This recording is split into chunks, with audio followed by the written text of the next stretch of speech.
உலகின் மிகவும் பிரபலமான அறுவை சிகிச்சை நிபுணர் ஆல்பர்ட் பெர்க் அவர்களுடைய வாழ்க்கை வரலாறு தான் நம்ம இந்த வீடியோவில் பார்க்க போகிறோம். 1872 ஆகஸ்ட் 10 அன்னைக்கு யுனைடெட் ஸ்டேட்ஸோடைய நியூயார்க்கில் இருக்கிற நியூயார்க் சிட்டியில் மோரிட்ஸ் பெர்குக்கும் ஜோசபின் சிஃப் பெர்குக்கும் மகனாக பிறக்கிறார் ஆல்பர்ட் ஆஸ்டன் பெர்க். இவர் கூட பிறந்தவங்க 4 பிரதர்ஸும் 3 சிஸ்டர்ஸும் இருந்திருக்கிறாங்க. இவருடைய அப்பா ஒரு ஃபிசிஷியனாக, அதாவது மருத்துவராக இருந்திருக்கிறாங்க. மேலும் குடும்ப சூழ்நிலையின் காரணமாக இவருடைய அப்பா ஒரு டெய்லர், தையல்காரராகவும் கூட பணிபுரிஞ்சு வந்திருக்கிறாங்க. இவருடைய ஃபேமிலி ஒரு மிடில் கிளாஸ் ஃபேமிலியாக வாழ்ந்து வந்திருக்கிறாங்க. ஆல்பர்ட் பெர்க் குழந்தை பருவத்திலிருந்தே புதிய புதிய விஷயங்கள் தெரிஞ்சுக்கிறதுல ஆர்வம் கொண்ட ஒரு புத்தி கூர்மையுள்ள குழந்தையா இருந்து வந்தாங்க. இந்த நிலையில கரெக்டாக 1877 ஆண்டுடைய ஆரம்ப காலகட்டத்தில் ஆல்பர்ட் பெர்குக்கு 4 வயது இருக்கும்போது, அதாவது ஆல்பர்ட் பெர்க் ஆகஸ்டில் பிறந்திருந்தனால 1877 ஆண்டுடைய ஆரம்ப காலகட்டத்தில் ஆல்பர்ட் பெர்குக்கு 4 வயது இருந்தது. அப்போ இவருடைய அப்பா இவருடைய கல்விக்காக நியூயார்க் சிட்டிலே இருக்கக்கூடிய ஒரு பப்ளிக் பிரைமரி ஸ்கூல்ல இவரை சேர்த்துறாங்க. அங்கு சேர்ந்து ஆல்பர்ட் பெர்க் இவருடைய ஆரம்ப கல்வியை படிக்க ஆரம்பிச்சிருந்தாங்க. இந்த சமயம் தான் ஆல்பர்ட் பெர்கோடைய அப்பா கேன்சர், புற்றுநோயினால பாதிக்கப்பட்டுறாங்க. இதன் காரணமா ஆல்பர்ட் பெர்கோடைய அப்பாவுனால சரியாக அவருடைய வேலையை பார்க்க முடியல. ஆனால் இதே சமயம் ஆல்பர்ட் பெர்கோடைய ஒரு எல்டர் பிரதர் ஹென்ரி வுல்ஃப் பெர்க் அப்படின்னு சொல்லி அவர் 1878 ஆண்டு மருத்துவ கல்வியை முடிச்சுட்டு அவர் நியூயார்க் சிட்டிலே இருக்கக்கூடிய மவுண்ட் சைனை ஹாஸ்பிட்டலில் ஒரு மருத்துவராக பணிபுரிய தொடங்குறாங்க. இதே சமயம் இவருடைய இன்னொரு எல்டர் பிரதர் அடால்ஃப் பெர்க் அப்படின்னு சொல்லி ஆல்பர்ட் பெர்கோடைய எல்டர் பிரதர் அவருமே இந்த காலகட்டத்தில் வேலைக்கு போக ஆரம்பிக்கிறாங்க. இதன் காரணமாக இவருடைய அப்பா ஓய்வில் இருக்கக்கூடியது அதாவது இவருடைய அப்பா ஓய்வில் இருக்கக்கூடிய இந்த நேரம் இவருடைய குடும்பம் பெரிய ஒரு பாதிப்பை எதிர்கொள்ளலை. இருந்த போதும் 1880 ஆண்டு ஆல்பர்ட் பெர்கோடைய அப்பா புற்றுநோயின் காரணமாக அவருடைய 49 வயதில், கிட்டத்தட்ட அவருடைய 49 வயதில் இறந்து போயிடுறாங்க. அதாவது ஆல்பர்ட் பெர்கோடைய அப்பா 1831 ஆண்டு பிறந்திருந்தாங்க. அவர் 1880 ஆண்டு கிட்டத்தட்ட அவருடைய 49 வயதில் இறந்து போயிடுறாங்க. இது ஆல்பர்ட் பெர்கோடைய குடும்பத்துக்கு ஏற்பட்ட மிகப்பெரிய ஒரு இழப்பாக இருந்தது. இருந்தபோதும் அது மனதளவில் தான் பெரிய இழப்பாக இருந்தது. பொருளாதார ரீதியில் ஆல்பர்ட் பெர்கோடைய அந்த பிரதர்ஸ் இவருடைய குடும்பத்தை பார்த்துக்கிட்டு வந்தாங்க. ஏன்னா ஆல்பர்ட் பெர்கோடைய அப்பா இறக்கும்போது இவருடைய பிரதர்ஸ் 2 பேருக்கு 20 வயது கடந்திருந்தது. அதாவது குறிப்பாக அந்த அடால்ஃப் பெர்க் தான் இவருடைய குடும்பத்தில் முதல் பையன். அவர் 1857 ஆண்டு பிறந்திருந்தாங்க. ஸோ அவர் அவருடைய அப்பாவை இழக்கும்போது 23 வயதை எட்டியிருந்தாங்க. அதே சமயம் இந்த ஹென்ரி வுல்ஃப் பெர்க் அப்படின்ற அந்த மருத்துவர், இவருடைய இன்னொரு எல்டர் பிரதர், அவர் 1858 ஆண்டு பிறந்திருந்தாங்க. ஸோ இவருடைய அப்பாவை இழக்கும்போது அவருக்கு 22 வயது இருந்தது. இதனால அவங்க 2 பேரும் தான் இவருடைய குடும்பத்தை பார்த்துக்க ஆரம்பிச்சிருந்தாங்க. தொடர்ந்து ஆல்பர்ட் பெர்கையும் அவங்க 2 பேர் படிக்க வச்சும் வந்தாங்க. இந்த நிலையில தான் 1882 ஆண்டுடைய ஆரம்ப காலகட்டத்தில் இவருடைய 9 வயதில் ஆல்பர்ட் பெர்க் இவருடைய ஆரம்ப கல்வியை முடிச்சிடுறாங்க. இதுக்கப்புறமா அந்த நியூயார்க் சிட்டிலே இருக்கக்கூடிய ஒரு பப்ளிக் ஹை ஸ்கூல்ல இவருடைய எல்டர் பிரதர்ஸ் இவரை சேர்த்துறாங்க. அங்கு சேர்ந்து ஆல்பர்ட் பெர்க் இவருடைய ஹையர் எஜுகேஷன், உயர்கல்வியை படிக்க ஆரம்பிச்சிருந்தாங்க. உயர்கல்வியின் போது ஆல்பர்ட் பெர்க் லட்டின் லாங்குவேஜையும் கிரீக் லாங்குவேஜையும் கற்றுக்கிறதுக்கு உண்டான முயற்சியில் ஈடுபட்டு வந்தாங்க. இதே காலகட்டத்தில் லிட்ரேச்சர், இலக்கியம், அந்த இலக்கியம் படிக்கிறதுல அதிகமான ஆர்வத்தையும் ஆல்பர்ட் பெர்க் காட்ட தொடங்கியிருந்தாங்க. இதில் ஒரே ஒரு விஷயம், ஆல்பர்ட் பெர்க் உட்பட இவருடைய குடும்பத்தில் 8 சிப்ளிங்ஸ், 8 சகோதர சகோதரிகள். அதில் இவர் 7ஆவதோ 8ஆவதோ தான் ஆல்பர்ட் பெர்க் பிறந்திருக்கிறாங்க. ஸோ இவருக்கு முன்னாடி கிட்டத்தட்ட 4 பிரதர்ஸும் 3 சிஸ்டர்ஸும் இவர் கூட பிறந்தவங்களே இருக்கிறாங்க. ஸோ அதில் 2 பிரதர்ஸ் தான் இவரை படிக்க வைக்கலாம் செஞ்சாங்க. அப்போ அதில் அந்த ஹென்ரி வுல்ஃப் பெர்க் அப்படின்ற அந்த ஒரு எல்டர் பிரதர் பர்டிகுலராக இவரை மருத்துவம் படிக்க வச்சு அவரை போலவே ஒரு மருத்துவர் ஆக்கணும் அப்படின்னு விரும்பினாங்க. ஏன்னா அந்த ஹென்ரி வுல்ஃப் பெர்க் அப்படின்ற இவருடைய மூத்த சகோதரர் ஒரு மருத்துவர் ஆயிருந்தாங்க. ஸோ அதன் காரணமாக அவரும் அவரை போலவே ஆல்பர்ட் பெர்கையும் மருத்துவம் படிக்க வைக்கணும் அப்படின்னு விரும்பியிருந்தாங்க. ஏன் பர்டிகுலராக ஆல்பர்ட் பெர்கை அவர் மருத்துவம் படிக்க வைக்கணும்னு விரும்பினாங்கன்னா, இவங்க 2 பேருக்கும் இடையில் உண்டான அந்த ஒரு உறவானது ரொம்பவே அது ரொம்ப பிணைக்கப்பட்டதாக இருந்தது. ஏன்னா அந்த ஹென்ரி வுல்ஃப் பெர்க் அப்படின்ற இவருடைய எல்டர் பிரதருக்கு லிட்ரேச்சரில் ஆர்வம் இருந்தது. ஸோ அதே ஆர்வம் ஆல்பர்ட் பெர்குக்கும் இருந்தது. இதனால் இவங்க 2 பேரும் இணைஞ்சு அடிக்கடி பல இடங்களுக்கு பயணம் பண்ணி நிறைய ரேரான புக்ஸ், அதாவது நிறைய அரிய புத்தகங்கள் அதெல்லாமே சேகரித்து படித்து அதை வந்து சேகரித்து வைக்கவும் செஞ்சுருந்தாங்க. ஸோ இது மாதிரி தொடர்ந்து செய்கிறனால அவரை வந்து இவரையும் மருத்துவர் ஆக்கணும் அப்படின்னு விரும்பினாங்க. இந்த நிலையில் இவருடைய உயர்கல்வியை ரொம்ப வேகமாக படித்து 1887ஆம் ஆண்டுடைய ஆரம்ப காலகட்டத்தில் இவருடைய 14 வயதிலேயே ஆல்பர்ட் பெர்க் இவருடைய ஹையர் எஜுகேஷனை முடிச்சிடுறாங்க. இதுக்கப்புறமா அந்த ஹென்ரி வோல்ஃபெர்க் அப்படின்ற இவருடைய மூத்த சகோதரன் இவரை மேற்கொண்டு படிக்க வைக்கிறதுக்காக நியூயார்க் சிட்டியிலே இருக்கக்கூடிய சிட்டி காலேஜ் ஆஃப் நியூயார்க் அங்கே இவரை சேர்த்துறாங்க. இது பொதுவாக சிட்டி காலேஜ் ஆஃப் நியூயார்க் அப்படின்னு அழைக்கப்பட்டாலும் அது அஃபீஷியலாக city college of the city university of New York அப்படின்னு அர்த்தம். ஸோ அங்கே இவரை சேர்க்குறாங்க. அங்கே சேர்ந்து ஆல்பர்ட் பெர்க் வந்து ஆரம்பத்தில் அண்டர் கிராஜுவேட் ஸ்டடீஸை வந்து பண்ணாங்க. இதே சமயம் அந்த ஹென்ரி வோல்ஃபெர்க் அப்படின்ற அந்த ஒரு இவருடைய மூத்த சகோதரர் அவர் வந்து ஒரு மருத்துவராக மட்டும் இல்லாமல் அந்த நியூயார்க் சிட்டியிலே இருக்கக்கூடிய Columbia university Roy and Diana Vagelos college of physicians and surgeons அப்படின்ற கொலம்பியா யூனிவர்சிட்டியோடைய ஒரு மெடிக்கல் ஸ்கூல் அங்கே ஒரு ஃபேக்கல்ட்டியாகவும் இவருடைய எல்டர் பிரதரான அந்த ஹென்ரி டபிள்யூ பெர்க் வந்து பணிபுரிய தொடங்கியிருந்தாங்க. குறிப்பாக அவர் வந்து நியூராலஜி அண்டு பீடியாட்ரிக்ஸ் அதாவது நரம்பியல் அதுக்கப்புறமா இந்த குழந்தை மருத்துவம் இந்த 2 இதில் அவர் வந்து ஃபேக்கல்ட்டியாக அதாவது கற்பிப்பாளராக பணிபுரிஞ்சு வந்தாங்க. ஸோ இதுக்கிடையில் 1890 காலகட்டத்தில் கிட்டத்தட்ட இவருடைய 17-18 வயதில் ஆல்பர்ட் பெர்க் வந்து இவருடைய அண்டர் கிராஜுவேட் ஸ்டடீஸை அந்த city college of the city university of நியூயார்க்லேருந்து முடிக்கிறாங்க. முடித்ததுக்கப்புறமா இவருடைய எல்டர் பிரதர் அந்த ஹென்ரி வோல்ஃபெர்க் வந்து பணிபுரியக்கூடிய அந்த நியூயார்க் சிட்டியிலே இருக்கக்கூடிய Columbia university Roy and Diana Vagelos college of physicians and surgeons அப்படின்ற அந்த மெடிக்கல் ஸ்கூலில் இவர் ஜாயின் பண்ணி படிக்க ஆரம்பிக்கிறாங்க. குறிப்பாக MBCHB எடுத்து படிக்கிறாங்க. MBCHB அப்படின்றது லட்டினில் மெடிசனை பேக்கலோரேஸ் சிரிஜி அப்படின்னு விரிவாக்கும். இதே இங்கிலீஷில் வந்து MBBS bachelor of medicine and bachelor of surgery. இதை தான் ஆல்பர்ட் பெர்க் வந்து 1890 காலகட்டங்களில் படிக்க ஆரம்பிக்கிறாங்க. அப்போ இவருடைய எல்டர் பிரதர் இவருக்கு வந்து கல்வியில் ரொம்பவும் குறிப்பாக மருத்துவ கல்வியில் உதவியாக இருந்து வந்தாங்க. இந்த நிலையில தான் ஆல்பர்ட் பெர்கோடைய அம்மாவான ஜோசபின் செஃப் பெர்க் அவங்களும் அவங்களுடைய உடல் நலத்தை வந்து இழக்க தொடங்குறாங்க. இறுதியாக அவங்க 1892ஆம் ஆண்டு கிட்டத்தட்ட அவங்களுடைய 53 வயதில் இறந்து போயிடுறாங்க. அதாவது ஆல்பர்ட் பெர்கோடைய அம்மா வந்து 1839ஆம் ஆண்டு பிறந்திருந்தாங்க. இவருடைய அப்பாவை விட 8 வயசு கம்மி. ஸோ அவங்க வந்து 1892ஆம் ஆண்டு கிட்டத்தட்ட அவங்களுடைய 53 வயதில் இறந்து போயிடுறாங்க. இதுவும் ஆல்பர்ட் பெர்கோடைய குடும்பத்துக்கு மனதளவில் ஏற்பட்ட ஒரு மிகப்பெரிய ஒரு இழப்பாக இருந்தது. ஆனால் இதை எல்லாத்தையுமே கடந்து ஆல்பர்ட் பெர்க் வந்து தொடர்ச்சியாக இவருடைய படிப்பை மருத்துவ கல்வியை தொடர்ந்து படித்து வந்தாங்க. இந்த காலகட்டத்தில் ஆல்பர்ட் பெர்கோடைய மற்ற சகோதரிகள் வந்து மேரேஜ் ஆகி செட்டில் ஆகியிருந்தாங்க. ஆனால் இந்த ஹென்ரி வோல்ஃபெர்க் அப்படின்ற இவருடைய எல்டர் பிரதர் 2வது எல்டர் பிரதர் அவரும் ஆல்பர்ட் பெர்க் இவங்க 2 பேரும் வந்து திருமணம் பண்ணாமல் ஒன்றா வந்து சேர்ந்து வாழ்ந்து வந்தாங்க ஒரே வீட்டில். குறிப்பாக நியூயார்க் சிட்டியிலே இருக்கக்கூடிய அந்த 5th அவென்யூ அங்கே இருக்கக்கூடிய ஈஸ்ட் 73 ஸ்ட்ரீட் அப்படின்ற ஒரு ஸ்ட்ரீட் அங்கே தான் இவங்க வாழ்ந்து வந்தாங்க.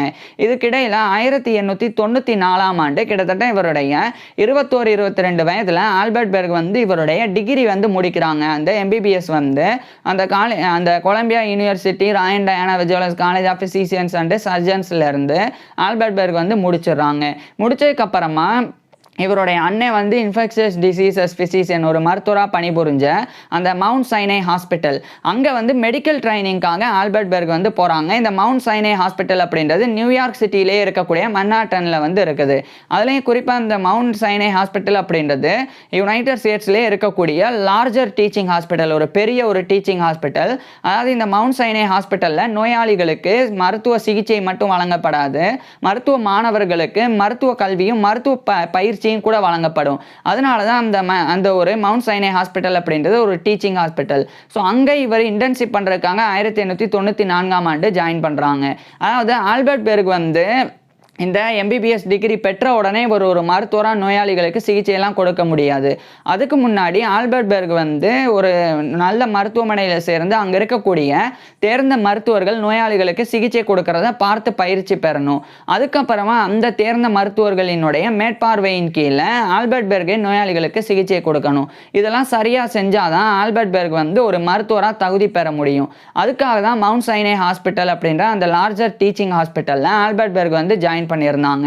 குறிப்பாக இவர் வந்து இன்டர்ன்ஷிப் பண்ணுறது அப்படின்றது என்னன்னா, அங்கே இருக்கக்கூடிய மருத்துவர்கள் நோயாளிகளுக்கு சிகிச்சை கொடுக்கறத பார்த்து பயிற்சி பெறுறது, அதான் இன்டர்ன்ஷிப் அப்படின்றது. அதான் ஆல்பர்ட் பெர்க் வந்து பண்ண ஆரம்பிக்கிறாங்க. குறிப்பாக சர்ஜரி, அறுவை சிகிச்சையில். அதாவது இந்த மெடிசனில் நிறைய ஸ்பெஷாலிட்டிஸ் இருக்குது. குறிப்பாக வந்து பீடியாட்ரிக்ஸ், குழந்தை மருத்துவம், அப்சட்ரிக்ஸ், மகப்பேறு மருத்துவம், பிரசவம் பார்க்கறது, அதே மாதிரி கைனகாலஜி, பெண் நோயியல், டெர்மட்டாலஜி, தோல் மருத்துவம், கார்டியாலஜி, இருதயவியல் அப்படின்னு இன்னும் எக்கச்சக்கமான ஸ்பெஷாலிட்டிஸ் இருக்குது. அதில் இந்த சர்ஜரி, அறுவை சிகிச்சையை தேர்ந்தெடுத்து ஒரு சர்ஜன், அறுவை சிகிச்சை நிபுணர் ஆகணும் அப்படின்றது தான் ஆல்பர்ட் பெர்கோடைய எண்ணமாக இருந்தது. இதுக்காக தான் இந்த மவுண்ட் சைனே ஹாஸ்பிட்டலில் இன்டர்ன்ஷிப்பில் இவர் வந்து சர்ஜிக்கல் டிபார்ட்மெண்ட்டில் ஜாயின் பண்ணி அங்கே இவருடைய சர்ஜிக்கல், அங்கே இருக்கக்கூடிய சர்ஜன்ஸ் வந்து நோயாளிகளுக்கு அறுவை சிகிச்சை பண்ணுறதை பார்த்து பயிற்சி பெற்று வந்தாங்க. அதுக்கப்புறமா இவர் வந்து இன்டர்ன்ஷிப் முடிச்சுட்டு ரெசிடென்சி பண்ண ஆரம்பிக்கிறாங்க. அதுவும் மவுண்ட் சைனே ஹாஸ்பிட்டல்லையே. ரெசிடென்சி அப்படின்றது ஆல்பர்ட் பெர்க் வந்து இப்போ மற்ற தேர்ந்த அறுவை சிகிச்சை நிபுணர்களினுடைய மேற்பார்வையின் கீழே நோயாளிகளுக்கு அறுவை சிகிச்சை பண்ணணும். ஸோ அதையும் சரியாக செஞ்சால் தான் இவர் வந்து அறுவை சிகிச்சை நிபுணராக தகுதி பெற முடியும். ஸோ அதுக்காக ரெசிடென்சி பண்ணாங்க. இறுதியாக 1896ஆம் ஆண்டு கிட்டத்தட்ட இவருடைய 24 வயதில் ஆல்பர்ட் பெர்க் வந்து ஒரு மருத்துவராக வந்து தகுதி பெறாங்க. குறிப்பாக ஒரு சர்ஜன், அறுவை சிகிச்சை நிபுணராக தகுதி பெற்றுறாங்க. இதுக்கப்புறமா அந்த மவுண்ட் சைனே ஹாஸ்பிட்டல்லையே ஆல்பர்ட் பெர்க் வந்து ஒரு அசிஸ்டன்ட் சர்ஜன், உதவி அறுவை சிகிச்சை நிபுணராக பணிபுரிய தொடங்குறாங்க. பிறகு 3 ஆண்டுகளுக்கு அப்புறமா 1899ஆம் ஆண்டு அதே மவுண்ட் சைனே ஹாஸ்பிட்டலில் ஆல்பர்ட் பெர்க் வந்து ஒரு ஆட்ஜாங் சர்ஜனாக நியமிக்கப்படுறாங்க. அதாவது அசிஸ்டன்ட் சர்ஜன், உதவி அறுவை சிகிச்சை நிபுணர் அப்படின்ற அந்த ஒரு பொறுப்பில் இருந்து துணை அறுவை சிகிச்சை நிபுணர் ஆட்ஜாங் சர்ஜனா நியமிக்கப்படுறாங்க. பதவி உயர்வு பெற்றுறாங்க. அடுத்து 1900ஆம் ஆண்டு காலகட்டத்தில் நியூயார்க்லேயே இருக்கக்கூடிய நியூயார்க் அகாடமி ஆஃப் மெடிசன் அப்படின்ற மெடிக்கல் அகாடமி, அதனுடைய ஒரு ஃபெல்லோவாகவும் இவர் வந்து தேர்ந்தெடுக்கப்படுறாங்க. Fellow of the New York academy of medicine அப்படின்ற அந்த ஒரு ஃபெல்லோஷிப்பை ஆல்பர்ட் பெர்க் வந்து பெறாங்க. இந்த காலகட்டத்தில் இவருடைய எல்டர் பிரதர் அந்த ஹென்ரி வோல்ஃபெர்க் அவருமே இந்த ஒரு ஃபெல்லோஷிப்பை வந்து ஏற்கனவே பெற்றிருந்தாங்க. இதில் ஒரே ஒரு விஷயம், ஆல்பர்ட் பெர்கோடைய அந்த எல்டர் பிரதர் ஹென்ரி வோல்ஃபெர்க் அவருக்கும் இவருக்குமே வந்து 14 வயசு டிஃப்ரெண்ட். அவர் 1858, இவர் 1872. ஸோ அந்தந்த காலகட்டங்களில் பிறந்திருந்தாலும் 2 பேரும் தொடர்ச்சியாக அந்த லிட்ரேச்சர் சார்ந்த நிறைய புக்ஸை வந்து சேகரித்து வந்தாங்க. ஏற்கனவே சொன்ன மாதிரி அமெரிக்கா மட்டும் இல்லாமல் இங்கிலாந்தில் கூட இருக்கக்கூடிய நிறைய ரேரான புக்ஸ் அதெல்லாம் கூட இவங்க 2 பேரும் கலெக்ட் பண்ணி வந்தாங்க. இது ஒரு பக்கம் இருக்க. குறிப்பாக இவங்க வந்து கலெக்ட் செஞ்சது எல்லாமே வந்து 16ஆம் நூற்றாண்டிலிருந்து 19ஆம் நூற்றாண்டு வரை, அதாவது 1500களில் இருந்து இந்த 1900ஆம் ஆண்டுக்குள்ள வரைக்கும் இருக்கக்கூடிய ரேரான அரிய வகை புத்தகங்கள் அவைகளை இவங்க 2 பேர் வந்து சேகரித்து வந்தாங்க. இதுக்கிடையில் ஆல்பர்ட் பெர்க் வந்து அப்டாமினல் சர்ஜரியில் இவருடைய கவனத்தை செலுத்தினாங்க. அதாவது வயிற்றில் ஏற்படக்கூடிய பிரச்சனைகள், குறிப்பாக வயிற்றில் இருக்கக்கூடிய அந்த குடல், சிறுகுடல், அதுக்கப்புறமா சிறுநீரகம், அதே மாதிரி கல்லீரல், இது போன்ற வயிற்றில் இருக்கக்கூடிய உறுப்புகள், ஸோ அது குறித்து அறுவை சிகிச்சை பண்ணக்கூடிய அந்த அப்டாமினல் சர்ஜரி அதில் வந்து ஆல்பர்ட் பெர்க் வந்து ஆர்வம் காட்டி வந்தாங்க. குறிப்பாக அது சார்ந்த ஒரு புக்கை இவர் வந்து எழுதினாங்க. அது வந்து மருத்துவம் படிக்கக்கூடிய மருத்துவ மாணவர்களுக்கும் அதே மாதிரி மருத்துவம் ப்ராக்டிஸ், அந்த மெடிக்கல் ப்ராக்டிஸ் பண்ணக்கூடிய ப்ராக்டிஸ்னர்ஸ் மருத்துவர்கள் அவங்களுக்கும் அப்படின்னு சொல்லி அந்த 2 பேருக்கு உண்டான ஒரு புக்கை இவர் வந்து எழுதுறாங்க. அது 1905ஆம் ஆண்டு ஆல்பர்ட் பெர்க் வந்து surgical diagnosis a manual for students and practitioners அப்படின்ற அந்த ஒரு டைட்டில் அந்த ஒரு புக்கை வந்து பப்ளிஷ் பண்ணுறாங்க. இது ஆரம்பத்திலிருந்தே அது வந்து ரொம்ப பாப்புலரான ஒரு புக்காக வந்து போக தொடங்குது. இதே காலகட்டத்தில் ஆல்பர்ட் பெர்க் வந்து ஒரு ஆட்ஜாங் சர்ஜனாக அந்த மவுண்ட் சைனே ஹாஸ்பிட்டலில் தொடர்ச்சியாக இவருடைய பங்களிப்புகளை கொடுக்க தொடங்குறாங்க. நிறைய அறுவை சிகிச்சை டெக்னிக்ஸ் எல்லாமே இவர் ரொம்ப சிறப்பாக பண்ண ஆரம்பிச்சிருந்தாங்க. குறிப்பாக இவருடைய ஸ்கில், திறமையாக இருக்கட்டும், அதேமாதிரி இவருடைய பர்சனல் ஸ்டைல், அதாவது தனிப்பட்ட பாணி, இது 2மே வந்து நிறைய நோயாளிகளை ஈர்த்தது. அந்த அளவுக்கு ஆல்பர்ட் பெர்கோடைய திறமை மிகச்சிறந்ததாக இருந்தது. இதன் காரணமாகவே இவர் சில பதவி உயர்வுகளை பெற்று வந்தாங்க. குறிப்பாக 1911ஆம் ஆண்டு ஆட்ஜாங் சர்ஜன் அப்படின்ற அந்த ஒரு பதவியில் இருந்து அசோசியேட் சர்ஜன், இணை அறுவை சிகிச்சை நிபுணர் அப்படின்ற அந்த ஒரு பதவிக்கு 1911ஆம் ஆண்டு ஆல்பர்ட் பெர்க் வந்து பதவி உயர்வு பெற்றுறாங்க. அடுத்து அதிலிருந்து 3 ஆண்டுகளுக்கு பிறகு 1914ஆம் ஆண்டு ஒரு அட்டெண்டிங் சர்ஜனாகவே இவர் வந்து பதவி உயர்வு பெற்றுறாங்க. இதை தொடர்ந்து இன்னும் நிறைய உயர் கௌரவங்களை இவர் வந்து பெற்று வந்தாங்க. குறிப்பாக 1915ஆம் ஆண்டு அந்த மவுண்ட் சைனே ஹாஸ்பிட்டலோடைய கேஸ்ட்ரோ இன்டெஸ்டினல் சர்வீஸ் அதனுடைய ஒரு சீஃபாக 1915ஆம் ஆண்டு ஆல்பர்ட் பெர்க் வந்து தேர்ந்தெடுக்கப்படுறாங்க. அந்த அளவுக்கு அப்டாமினல் சர்ஜரியில் ஒரு மிகச்சிறந்த ஒரு ஒரு சர்ஜனாக இவர் வந்து விளங்கி வந்தாங்க. ஸோ அமெரிக்கா முழுக்க இவர் வந்து ரொம்ப ஃபேமஸான ஒரு சர்ஜனாக மாற தொடங்குறாங்க. இது மாதிரி தொடர்ச்சியாக இவர் வந்து வெறும் சர்ஜரி பண்ணுறது மட்டும் இல்லாமல் சர்ஜரி சார்ந்த நிறைய ரிசர்ச் பேப்பர்ஸ், குறிப்பாக அப்டாமினல் சர்ஜரி சார்ந்த நிறைய ரிசர்ச் பேப்பர்ஸை ஆல்பர்ட் பெர்க் எழுதி தொடர்ச்சியாக பப்ளிஷ் பண்ணி வந்தாங்க. இந்த நிலையில் 1920 காலகட்டத்தில் ரிச்சர்ட் லூயிசன் அப்படின்னு சொல்லி ஒரு சர்ஜன், அறுவை சிகிச்சை நிபுணர். இந்த ரிச்சர்ட் லூயிசனுடைய வாழ்க்கை வரலாறை நம்ம ஏற்கனவே பார்த்துருக்குறோம். அவர் வந்து உலக புகழ்பெற்ற அறுவை சிகிச்சை நிபுணர். அந்த ரிச்சர்ட் லூயிசன் வந்து ஆஸ்திரியாவில் இருக்கக்கூடிய இங்க்பிரக்ஸ் அப்படின்ற ஒரு இடத்துக்கு போகிறாங்க. அங்கே போய் ஒரு முக்கியமான ஒரு சர்ஜிக்கல் ப்ரொசீஜரை அவர் வந்து பார்க்குறாங்க. அதை பார்த்துட்டு வந்து 1922ஆம் ஆண்டு ஆல்பர்ட் பெர்க்கிட்ட அந்த ஒரு சர்ஜரி பண்ண சொல்லி இவர்கிட்ட வந்து ஒரு கோரிக்கை வந்து வைக்கிறாங்க. இந்த ரிச்சர்ட் லூயிசன் 1875 ஜூலை 12 அன்னைக்கு பிறந்தவர். ஆல்பர்ட் பெர்க்கை விட 3 வயசு கம்மி. ஸோ அவர் வந்து ஒரு கோரிக்கை வைக்கிறாங்க. அது பெப்டிக் அல்சர் அப்படின்றது வயிற்றில் ஏற்படக்கூடிய அல்சர் தான். அது வந்து ஸ்டமக் அல்சர் அப்படின்னு கூட அழைக்கப்படும்.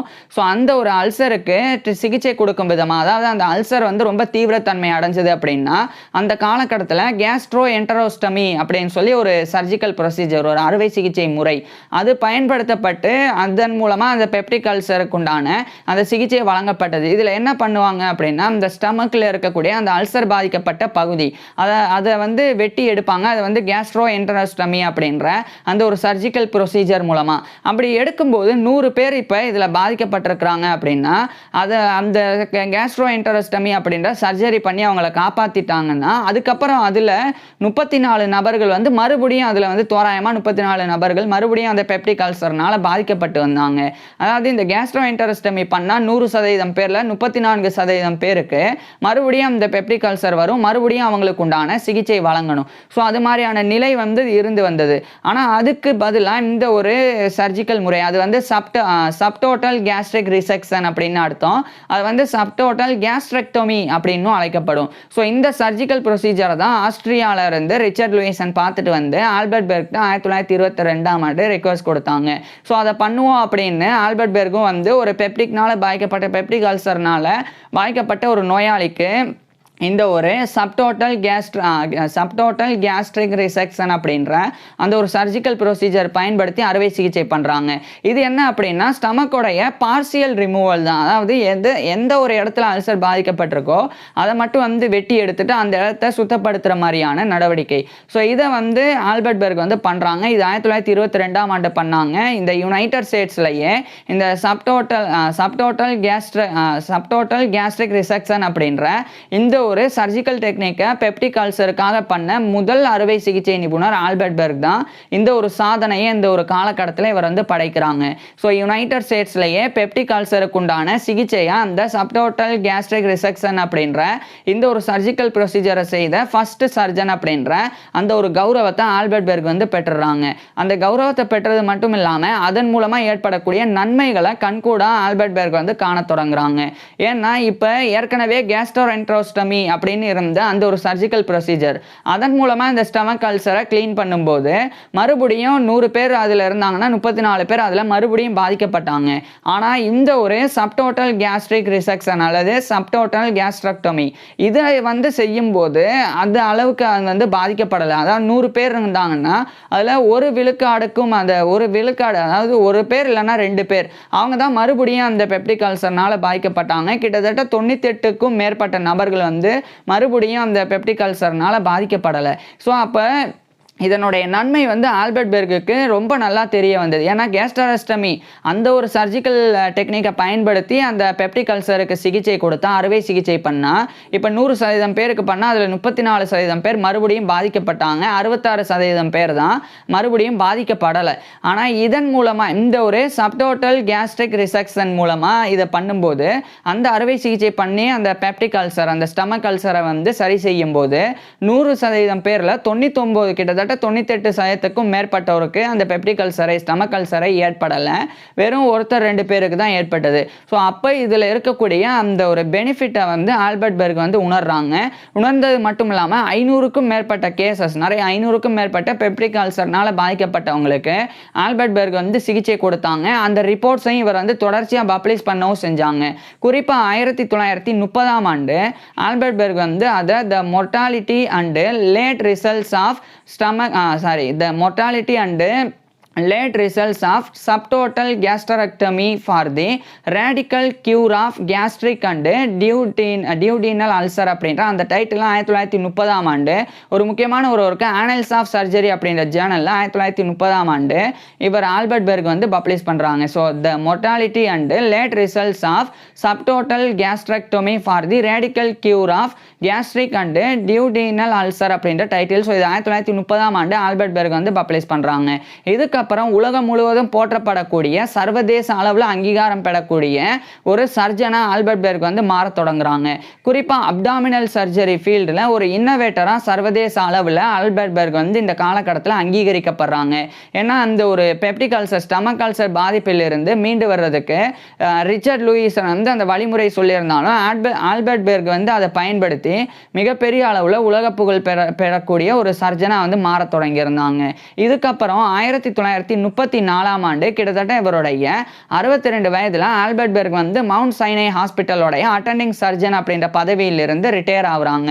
ரிட்டையர் ஆன பிறகு அந்த மவுண்ட் சைனை ஹாஸ்பிட்டலோடைய ஒரு கன்சல்டிங் சர்ஜனா ஒரு ஆலோசனை அறுவை சிகிச்சை நிபுணராக ஆல்பர்ட் பெர்க் வந்து நியமிக்கப்படுறாங்க. இந்த காலகட்டத்தில் ஆல்பர்ட் பெர்க் வந்து ஒவ்வொரு முறையும் அறுவை சிகிச்சை பண்ணும்போது ஒரு முக்கியமான ஒரு நாளை வந்து குறிப்பிட்டாங்க. அதாவது நாளைக்கு நியூ இயர் அப்படின்னா இன்னைக்கு வந்து அதாவது நாளைக்கு ஜனவரி 1 அப்படின்னா டிசம்பர் 31 அப்போ 12 மணி நைட்டு ஆவறதுக்கு கொஞ்சம் நேரத்துக்கு முன்னாடி ஆல்பர்ட் பெர்க் வந்து யாருக்காவது சர்ஜரி பண்ணணும்னா அந்த ஷெடியூலை வந்து நியமித்தாங்க.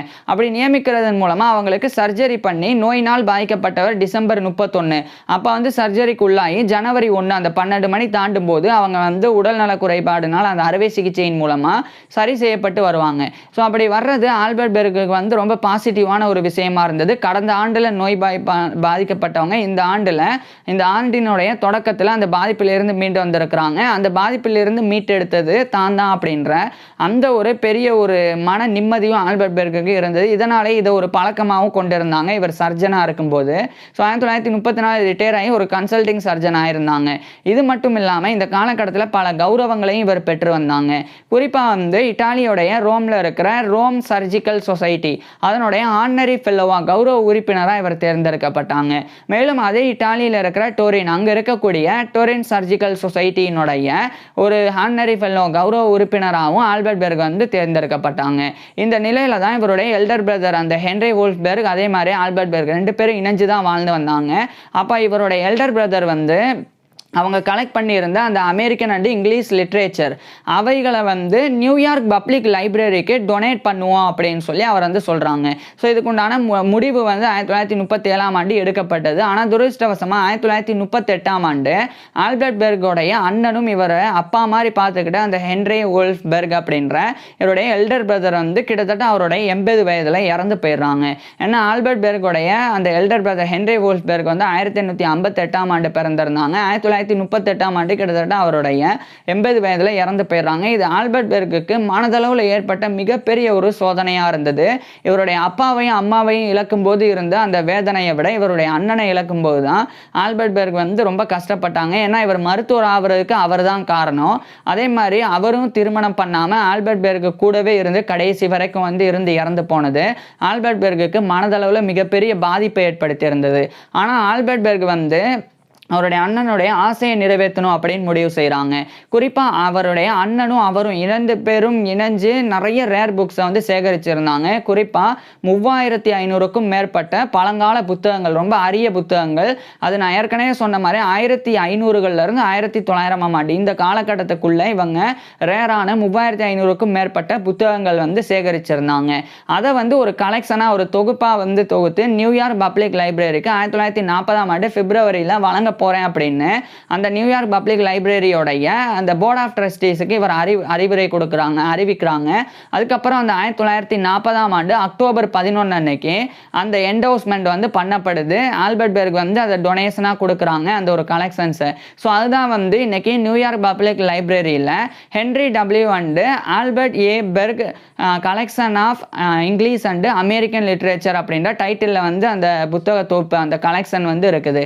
Henry W and Albert A பெர்க் அப்படின்னா ஹென்ரி வூல்ஃபெர்க், அதே மாதிரி ஆல்பர்ட் ஆஸ்டன்பெர்க் இவங்களுடைய பேர் தான். So Henry W and Albert A Berg collection of English and American literature அப்படின்னு நியூயார்க் பப்ளிக் லைப்ரரியில் 1940 அக்டோபர் 11 அன்னைக்கு ஆல்பர்ட் பெர்க் வந்து இவருடைய அண்ணனுடைய அந்த மூத்த சகோதரனுடைய நினைவாக அதை வந்து நிறுவுறாங்க.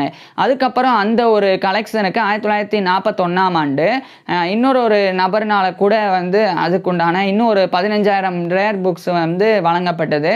ஸோ இது மாதிரி ஒரு பக்கம் நடந்தது. இது ஒரு பக்கம் இருக்க இன்டர்நேஷ்னல் காலேஜ் ஆஃப் சர்ஜன்ஸ் இது வந்து நிறுவப்பட்டிருந்தது யுனைடெட் ஸ்டேட்ஸுடைய இல்லினோயில் இருக்கிற சிகாகோவில். அது வந்து மேக்ஸ் தோரிக் அப்படின்ற நபர்னால 1935 நிறுவப்பட்டிருந்தது. அதுக்கு இவர் வந்து ஆல்பர்ட் பெர்க் வந்து உதவியாக இருந்திருந்தாங்க. இதன் காரணமாக 1943 அந்த ஒரு இன்டர்நேஷ்னல் காலேஜ் ஆஃப் சர்ஜன்ஸ் அப்படின்ற சர்வதேச அளவில் அறுவை சிகிச்சை நிபுணர்களுக்கு உண்டான ஒரு இன்ஸ்டிடியூஷன் அதனுடைய ஒரு பிரசிடெண்டாக 1943 ஆல்பர்ட் பெர்க் வந்து நியமிக்கப்படுறாங்க. இது இவர் கிடைக்கக்கூடிய ஒரு மிகப்பெரிய ஒரு கௌரவமாக இருந்தது.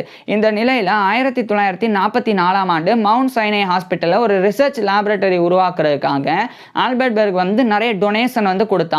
ஸோ இவர் வந்து ஒரு சர்ஜனாக மட்டும் இல்லாமல் ஒரு ஃபிலான்ட்ரபிஸ்டாகவும் நிறைய உதவிகளையும் செஞ்சு வந்தாங்க. இது மாதிரி பல்வேறு இன்ஸ்டிடியூஷன்ஸ்லையும் இவர் வந்து நிறைய உதவிகள் செஞ்சு வந்தாங்க. மேலும் இந்த காலகட்டத்தில் நியூயார்க்லேயே இருக்கக்கூடிய பல மருத்துவமனைகளில் இவர் ஒரு கன்சல்டிங் சர்ஜனாக ஆலோசனை மருத்துவராக நியமிக்கப்பட்டிருந்தாங்க.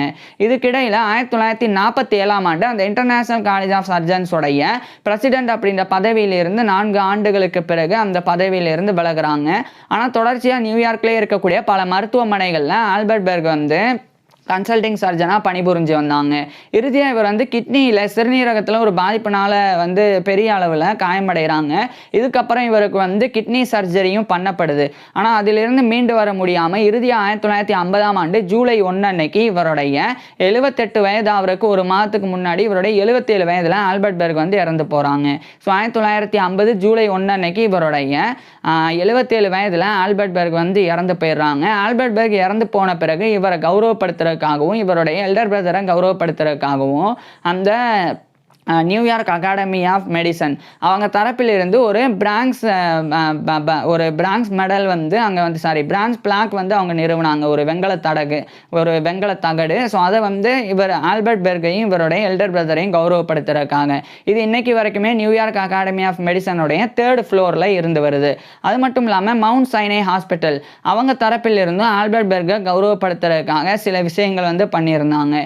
இது மட்டும் இல்லாமல் இவர் இறந்து இவ்வளோ ஆண்டுகளுக்கு பிறகு கூட 2016 மார்ச் 6 அந்த சமயம் வந்து இவர் 1905 எழுதி வெளியிட்டார் surgical diagnosis a manual for students and practitioners அப்படின்ற புத்தகம்.